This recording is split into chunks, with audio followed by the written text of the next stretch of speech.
Every morning when I wake up, the first thing that I do, I come out to the greenhouse, I open up the windows, check on if anything needs to be watered, check on my fish. And this morning I had Forrest with me when I came out and did my rounds, and he noticed that on some of the tomatoes that are still in the greenhouse, that they're actually starting to develop tomatoes on the plants, specifically the Romas. And as much as I would love to focus my attention on tomatoes today, I've already got an entire row of them planted out here. My pressing thing at this moment is getting cucumbers in the ground. It's always a question of what can I get the biggest results of out of the shortest amount of time, and right now it's going to be the cucumbers. So I'm going to start with that, and then I'll see where the day goes.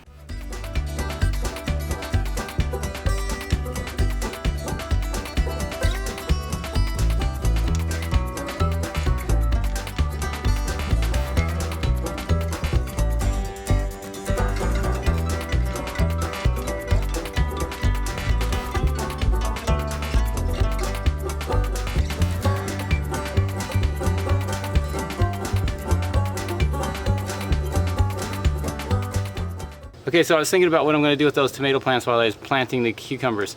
Right back here, it was, when I first got it delivered, 6 yards of soil, and it cost me $3.85, and that was including delivery. I'm not complaining about price or anything like that, because it's been pretty comparable over the last couple of years.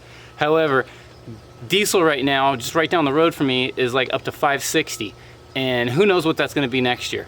What I'm getting at is that since I've been home this year, and taking on the full-time stay-at-home dad role, I have realized so many things that I have been doing out here that are inefficient, or I'm thinking small scale, and there's a lot of things that I'm lacking as far as I'm not tapping into the resources that I have at my disposal. So I need to stop thinking small scale in a lot of ways when it comes to the garden. And out there in the garden, it's like I want to keep things kind of in a bulk format. I don't have room. I have Roma tomato plants out there already, but I don't have room to like squeeze 3 more in the spot that I've already got like designated for those Romas. And I want to do some more diversification.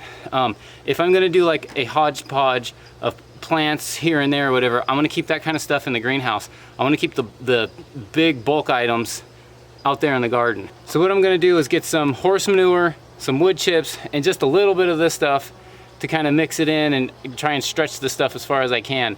And then I'll put those in some 5-gallon containers, and then I'll keep the Romas that are producing the tomatoes already, I'll keep those in the greenhouse and keep my hodgepodge of stuff up here. So I got these all potted up. These are on the outside of the greenhouse. At this point, anything that I can take out of the greenhouse, I got to capitalize on. But we got 1 tomato right here. I got 2 little guys right here. I got 1 here. I got another one there. So tomatoes are growing. That's all I got for today. Thanks for checking in on me. Later, YouTube.